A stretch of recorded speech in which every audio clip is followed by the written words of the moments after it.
हाथरस हादसे में 120 से ज्यादा लोगों की मौत के बाद भी आखिर राजनीतिक दल का कोई भी नेता क्यों नहीं खुलकर ले रहा नारायण साकर का नाम? आखिर क्यों नहीं भोले बाबा के खिलाफ खुलकर बोल रहे हैं यूपी के नेता?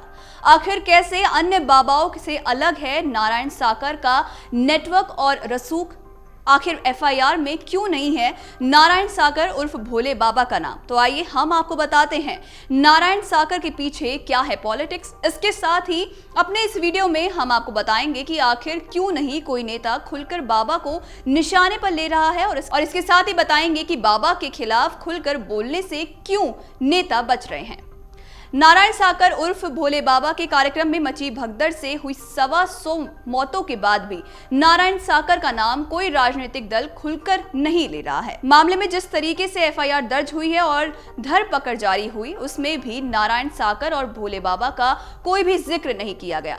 दरअसल जानकारों का ऐसा कहना है कि नारायण साकर उर्फ भोले बाबा के मामले में सियासी दलों के खुलकर ना बोलने के पीछे दलितों की पॉलिटिक्स और पिछड़ों से लेकर अति पिछड़ों के वोटों का मामला सामने आ रहा है। कहा यह भी जा रहा है कि बाबा के भक्तों में सबसे ज्यादा संख्या दलितों समेत पिछड़ों और अति पिछड़ों की है।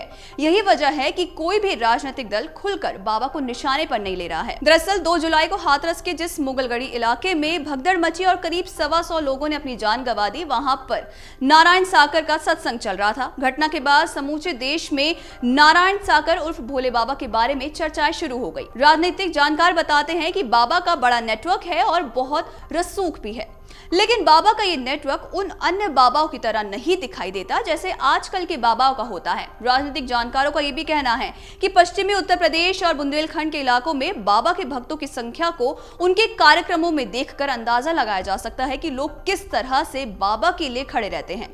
लेकिन बाबा के आश्रम की ओर से जारी किए गए निर्देशों के मुताबिक ना तो उनके बैनर, पोस्टर, झंडे और होर्डिंग्स लगाए जाते हैं और ना ही बेवजह उनका कोई बड़े स्तर पर प्रचार किया जाता है। बाबा का ना तो कोई यूट्यूब चैनल है और ना ही बाबा सोशल मीडिया पर एक्टिव हैं। यही वजह है कि जब हाथरस में घटना हुई तो बड़े बड़े लोगों को पता ही नहीं था कि भोले बाबा हैं कौन। लेकिन सियासत करने वाले सभी दलों को बाबा की ताकत का भरपूर अंदाजा है। राजनीतिक जानकारों का ऐसा कहना है कि नारायण साकर का वर्चस्व सबसे ज्यादा दलित, पिछड़ों और अति पिछड़ों में है।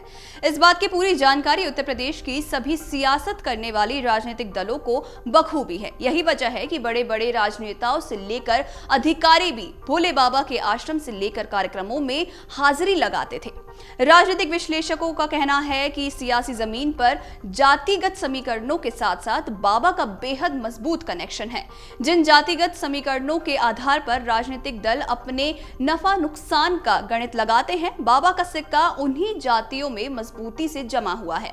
यही वजह है कि ज्यादातर राजनीतिक दल और राजनेता बाबा की ताकत को पहचान कर चुनाव में उनके साथ खुद को जोड़ते भी थे।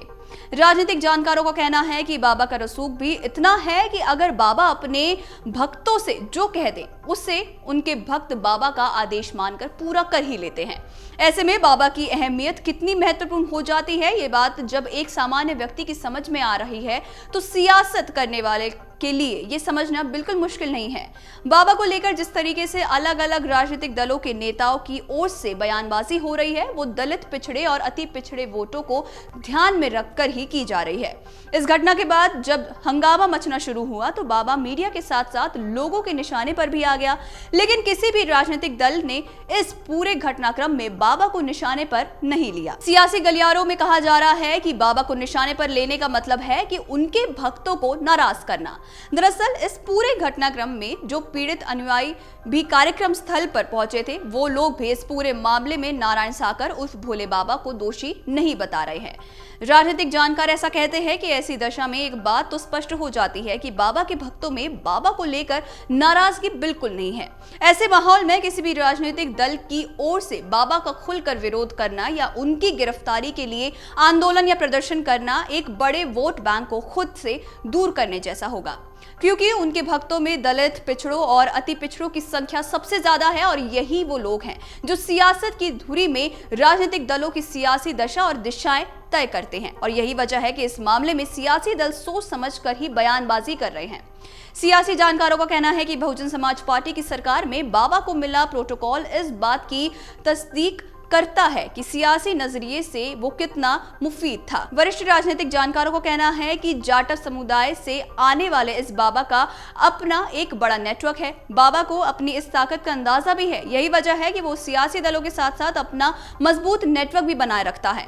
राजनीतिक जानकारों का ऐसा कहना है कि नारायण साकार उर्फ भोले बाबा की ताकत का अंदाजा इसी बात से लगाया जा सकता है कि बसपा की सरकार में लाल बत्ती से लेकर एस्कॉर्ट और पायलट वाहनों समेत पूरा प्रोटोकॉल मिलता करता था। जब इस तरीके का सियासी गठजोड़ बाबाओं के साथ होता है तो उसका राजनीतिक फायदा भी राजनीतिक दलों को मिल ही जाता है। और यही वजह है कि इतने बड़े घटनाक्रम के बाद भी कोई भी राजनीतिक दल खुलकर भोले बाबा के खिलाफ नहीं बोल रहा है। अगर आप ये वीडियो YouTube पर देख रहे हैं तो हमारे चैनल को सब्सक्राइब करें और बेल आइकन को दबाना ना भूलें। अगर आप Facebook पर ये वीडियो देख रहे हैं तो हमारे पेज को लाइक करें।